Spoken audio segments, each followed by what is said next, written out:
자, 우리 항상 1단락 볼 때는 주제 세팅 단락이라고 말씀을 드렸습니다. 자, 국채는 정부가 부족한 조세 수입을 보전하고 재정 수요를 충당하게 발행하는 일종의 차용 증서이다. 자, 국채에 대한 정의로 시작을 하는데, 일단 국채의 개념은 좀 정확히 잡고 가야 되고, 여러분 학교 선생님께서 국채 지문을 가지고 먼저 시작하시는 거는 이 부분에 대해서 공부가 많이 잘 되어 있고 느낌을 잡고 계신 거기 때문에 이 지문에 대한 활용은 물론이고 이 지문에서 연결될 수 있는 내용까지도 같이 정리가 좀 필요합니다.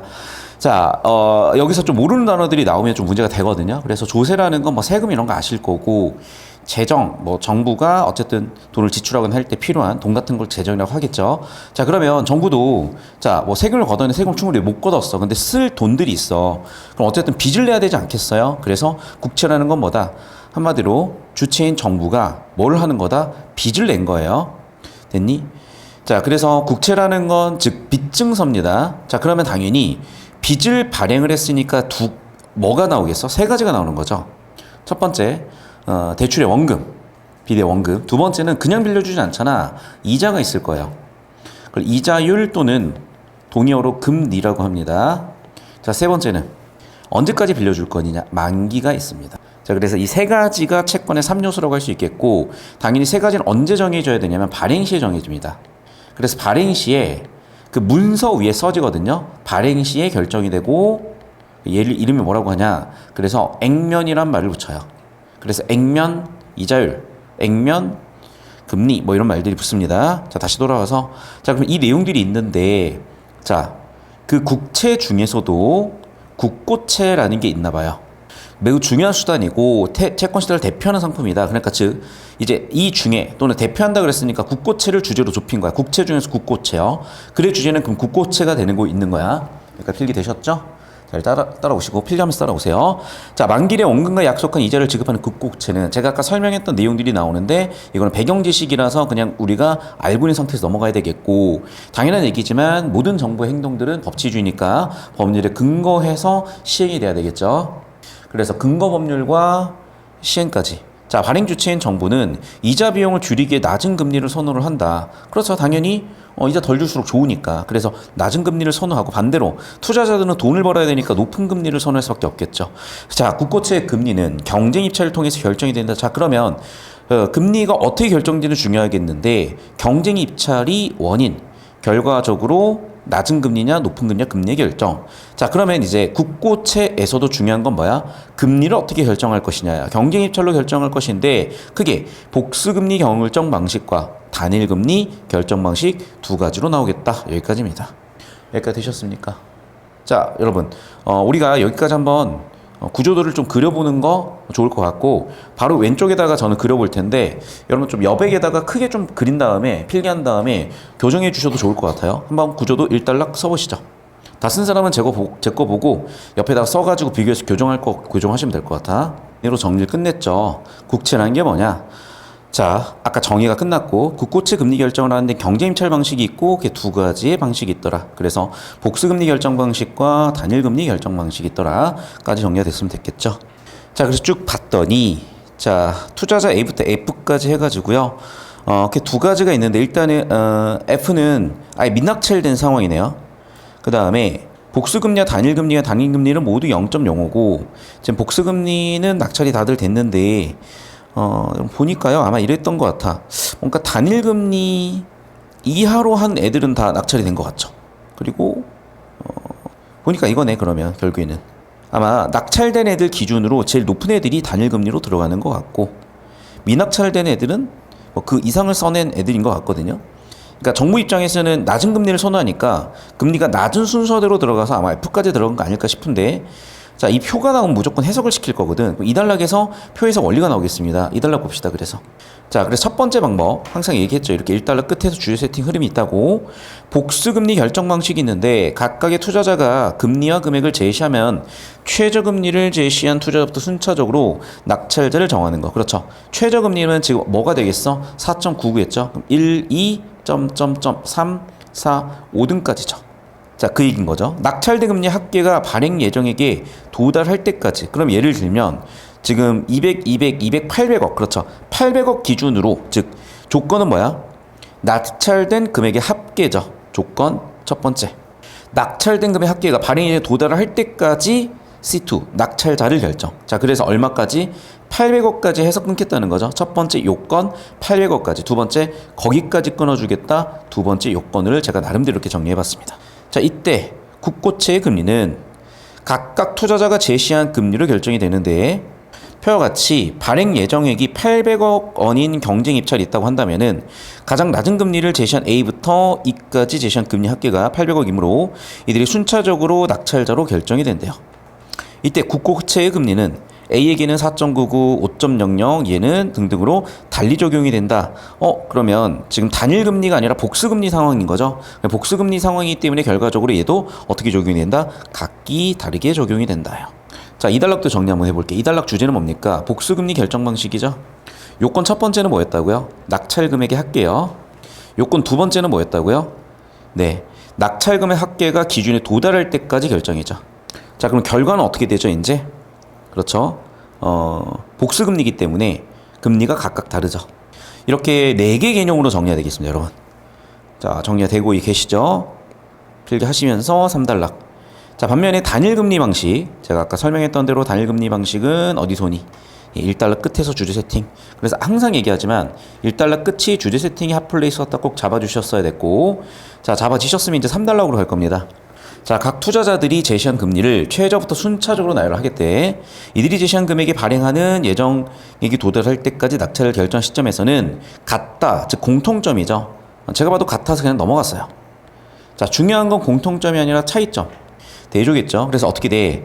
가장 높은 금리로 당일하게 결정된다는 점이 다르대. 아하, 그러면 낮게 써냈어도 결국에는 가장 높은 금리 기준이거든요. 결과적으로 어떻게 돼? 5.05로 된 거고, 자, 따라서 단일금리 방식은 어떻게 돼? 이자가 좀 더 높으니까 투자자한테 더 유리하다는 거지. 자, 그럼 3단락 내용도 있거든. 자, 이제 3단락 내용도 좀 정리할 필요가 있겠는데, 자, 여러분 지금 보니까 1, 2, 3단락이 1단락에서 주제 도입, 2, 3단락에서 뭔가 비교대조 표처리가 나왔으니까 한번 표처리까지 한번 해보시는 게 좋을 것 같거든요.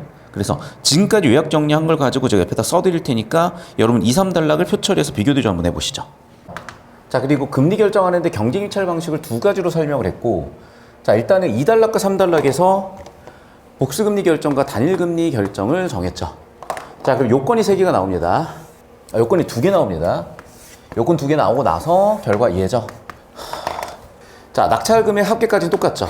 도달시까지도 똑같아. 자, 그런데 도달시까지 써낸 각기 다른 금리가 되고, 도달시까지 써낸 최대 금리가 됩니다.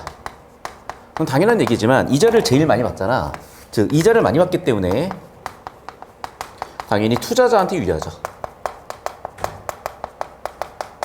C는 카우즈 원인, 인이펙트 결과까지 정리해서 이렇게 1, 2, 3단락이 좀 한눈에 보일 수 있게까지 좀 재구성되는 느낌이 되셔야 서술형 같은 거 봤을 때 외워서 쓰다가 뭔가 빵꾸 나는 느낌이 아니라 이해해서 만들어내실 수 있는 느낌까지 잡아보실 수가 있을 거고, 자, 해운대구 기준으로 봤을 때는 얘를 문장 형식으로 써내려가는 것까지 요구하는데, 지금 여러분 1학년 때 갑자기 고3 모의고사 나온 적이 없거든요. 올해부터 갑자기 나오는 거야. 그럼 당연한 얘기지만 해운대가 우리 어쨌든 부산에서는 제일 좀 잘하는 학교니까 따라갈 수밖에 없는데, 자, 그럼 1, 2, 3단락을 요약하라는 그런 문장이 나올 수도 있거든요. 자, 카메라 이쪽으로 와볼게요. 그래서 1단락 한 문장으로 요약을 해보자. 자, 1단락 정리하면 이렇게 됩니다. 국고채의 금리 결정은 경쟁입찰로 정해지고 복수금리 결정 방식과 단일금리 결정 방식이 있다. 이렇게 한 문장 요약 정리가 되겠고요. 이 밑에 쓰는 서술형 한 문장짜리는 아예 따로 떼서 써요. 여러분 여기다 쓰면은 구조도 안 보이고 엉키니까 정보가.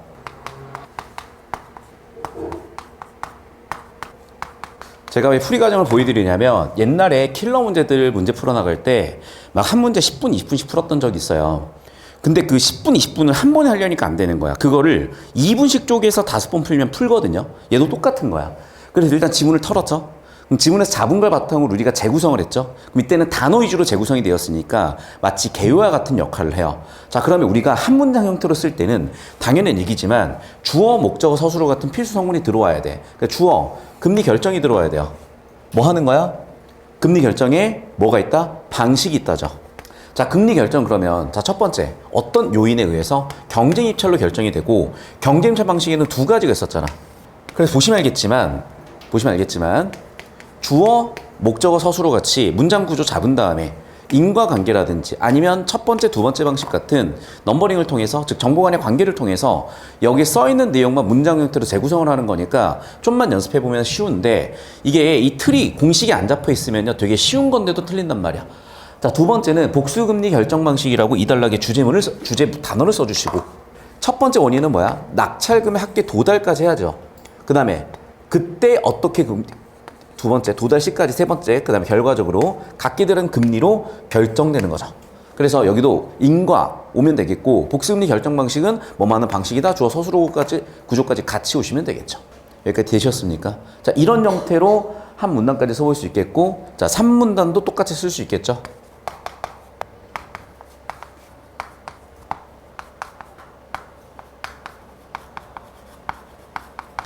자, 마지막 3단락도 마찬가지인데, 주어인 단일금리 결정 방식이 어떻다? 동일하다까지 왔으면 됐는데 차이점이 있어야 될 거 아니야. 그래서 여기는 공통점, 여기는 차이점이죠. 차이점은 뭐야? 낙찰 최대 금리로 고정된다는 게 차이점이죠. 그리고 하나 더, 뭐야? 투자자한테도 유리하죠. 그래서 차이점 1번과 차이점 2번 있었잖아. 차이점 1번, 낙찰 최대 금리로 고정이 된다는 점. 두 번째, 투자자한테 유리하다는 점.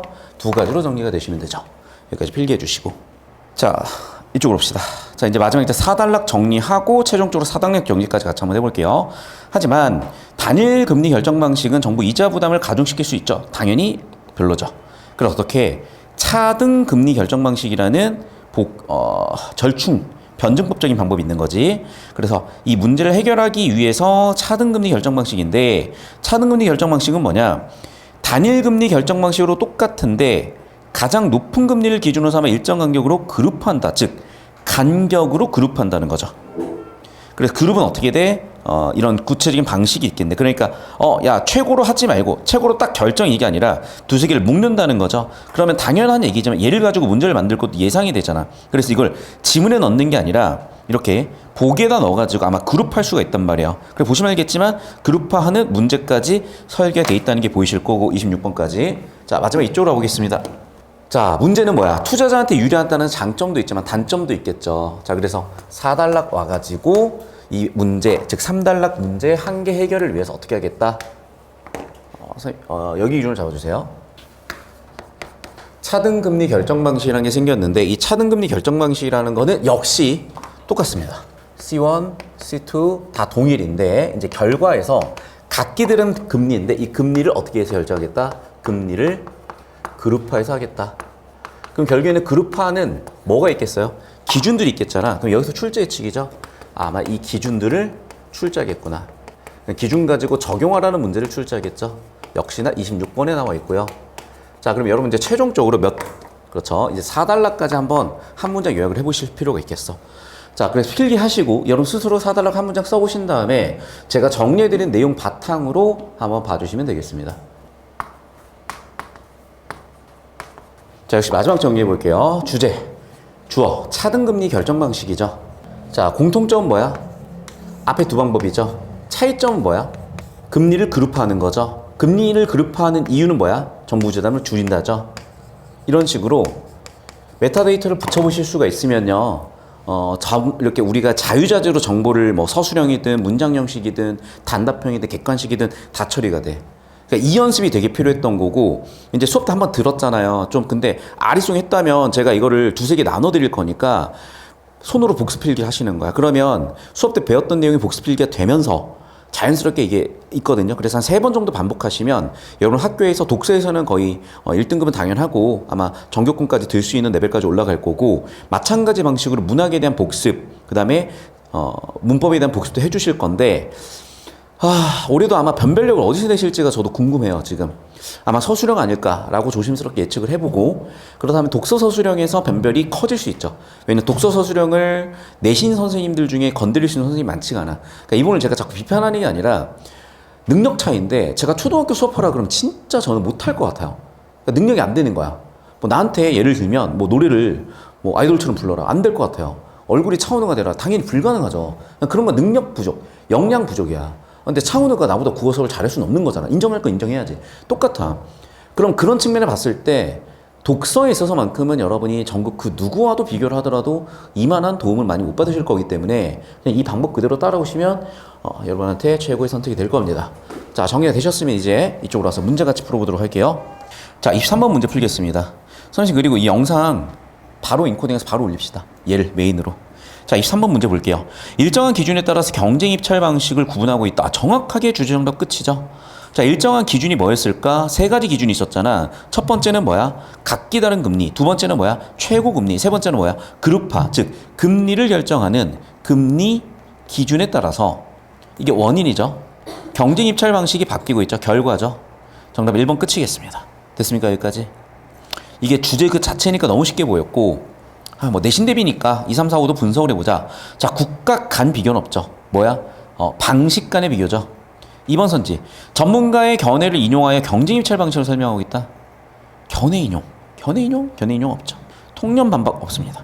경쟁 입찰 방식에 대립하는 이론을 절충했다. 절충도 없어요. 근데 이건 있지. 마지막 단락에서는 차등금리 결정 방식이 일종의 절충이죠. 그럼 경쟁 입찰 방식에 관한 대립되는 이론이 아니라요. 경쟁 입찰 방식 중 차이가 있는 뭐를 방식을 절충했다. 이건 되죠. 정답 몇 번이다? 1번 끝이다. 왜 틀렸는지도 엄밀하게 정의하세요. 견해 인용이 틀렸다. 통념에 반하는 사례도 없다.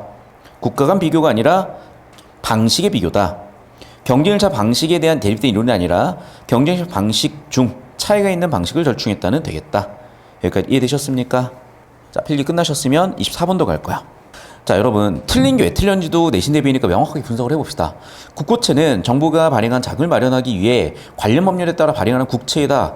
틀린 게 너무 없는데 정답부터 봐야 되겠네. 그러면 5번 선지. 단일금리 방식에 비해 복수금리 방식으로 국고채를 발행할 경우, 자, 봐봐. 뭐가 더 유리했어? 단일금리 방식은요, 최고금리였죠. 복수금리는 각각 달랐죠. 그럼 당연한 얘기지만 금리를 많이 줘야 되니까 이거는 정부 부담이 커지는 거죠. 자, 부등식으로 정리해 놓으시면 깔끔하게 5번 나왔겠습니다. 필기 되셨죠? 자, 이어서 25번. 윗글 바탕으로 보기의 가를 설명해 보자. 가장 적절한 것이요. 자, 우리나라는 국채 시장의 발전이 미흡했던 과거의 정부가 국고채를 금융기관 강제로 배분한 방식으로 발행했는데 국채 시장의 발전함에 따라 복수금리 결정 방식을 취하다 국고채 발행을 촉진하고자 단일금리 방식으로 했대요. 자, 봐봐. 이게 좀 더 정부한테 유리한 거죠. 단일은 좀 더 투자자한테 유리한 거죠. 자, 그 다음 봐봐. 금융기관에 강제로 배분했는데 이제는 그럴 수가 없다는 거죠. 그럼 정리하면 이제 이거죠. 여기는 과거의 방식이고 현재 방식이죠. 비교 대조 포인트도 보이실 겁니다. 과거는 어땠다? 강제였다. 현재는 어땠다? 좀 더 시장에 맡기는 형태고 복수금리에서 이제 단일금리로 가면서 좀 더 투자자한테 유리하게 됐다. 그러다가 뭔가 부담이 됐는지 차등금리 방식으로 이 둘의 절충점을 선택했죠. 자, 그럼 봐. 복수금리를 하다가 이렇게 간 이유는 뭐라 그랬어요? 정부 유리한 방법보다 투자자 유리잖아. 그러니까 투자자 유리하다는 얘기가 들어와줘야죠. 2번 끝나겠습니다. 됐습니까? 정답은 2번 마무리가 되겠고, 자, 고생들 하셨고 마지막 문제 같이 풀고 좀 쉬시죠. 표정이 많이 안 좋네. 필기하시고. 네, 되셨나요? 네, 되셨으면 마지막 문제 보겠습니다. 자, 입찰 결과를 확인할 수가 있겠는데, 자, 보니까요. 지금 입찰 결과잖아. 자, 700억이에요. 그러면 첫 번째 요건은 뭐야? 700억 가자. 100억, 200억, 400억, 500억, 700억. 그러면 첫 번째 요인은 어디까지야? 여기까지 끊겨야 되겠죠. 자, 두 번째는 뭐야? 이제 금리의 결정인데, 금리는 어떻게 결정한다 그랬어? 결과적으로 그룹화해서 결정을 한다 그랬었죠. 자, 그러면 결과적으로 그룹하니까 자, 0.6부터 0.4까지 이렇게 하나로 묶이겠고 0.2부터 0.23부터 0.1까지 이렇게 묶여야 되죠. 마지막에 잠깐만, 아니지. C만 따로 묶이네. 그 다음 마지막 얘만 따로 묶이네. 이렇게 세 개로 묶인 거죠. 이렇게 하나로 묶이겠고, 이렇게 하나로 묶이겠고, 또 이렇게 하나로 묶이겠죠. 자, 근데 봐봐. 묶인 상태에서도 봐봐. 0.6인지 2.04인지 결정을 해야 될 거 아니야. 그래서 이런 거는 발췌도로 들어가시는 거예요. 그러니까 왜냐면 이것까지 우리가 다 기억을 할 수가 없는 세부 정보잖아. 그래서 어떻게 접근한다? 주제 구조로 지금까지 우리가 푼 방법인 정보 가치가 높은 주제와 구조로 좁히고 나서 필요한 부분을 발췌독하는 거예요. 주제 구조로 좁히고 필요시 발췌독, 주제 구조로 좁히고 필요시 발췌독. 해봅시다. 그러면 A, B, 그 다음에 C, D, E까지. 자, 보시니까 어떻게 되니 그러면? 아, 여기 나와 있네. 투자자 제시한 금리와 관계없대요. 정부가 각각 그룹에 설정한 최고금리. 투자자 제시금리가 아니야. 정부가 그룹에 설정한 최고금리. 정부가, 자, 주어, 정부가 어디에? 각각의 그룹에 어떻게? 설정한 최고금리. 그룹 간에서도 설정한 최고금리. 그룹 간에서도 설정한 최고금리니까 얘죠. C그룹에서 얘죠. 얘죠. 이해됐니? 그룹 간에서도 최고금리니까 얘. 그룹 간에서 최고금리니까 얘. 그룹 간에서 최고금리니까 얘죠. 금리는 2.0, 2.02, 2.06 되겠습니다. 됐니? 잠깐만. 죄송해요. 이건 투자자가 설정한 거네. 정부가 설정한 거는 이 그룹에서는 2.06이죠. 그 다음에 이 C그룹에서는 2.03이죠. 그 다음에 AB에서는 최고금리 2.00이죠. 그래서 최종적으로 이렇게 결정이 될 것이고 C는 2.03, 정답은 3번이겠습니다. 되셨니? 예. 자, 필기하시면은 틀린 것도 고치실 수 있을 것 같거든요. 예, 이 정도로 정리하겠습니다. 자, 영상 끊고요.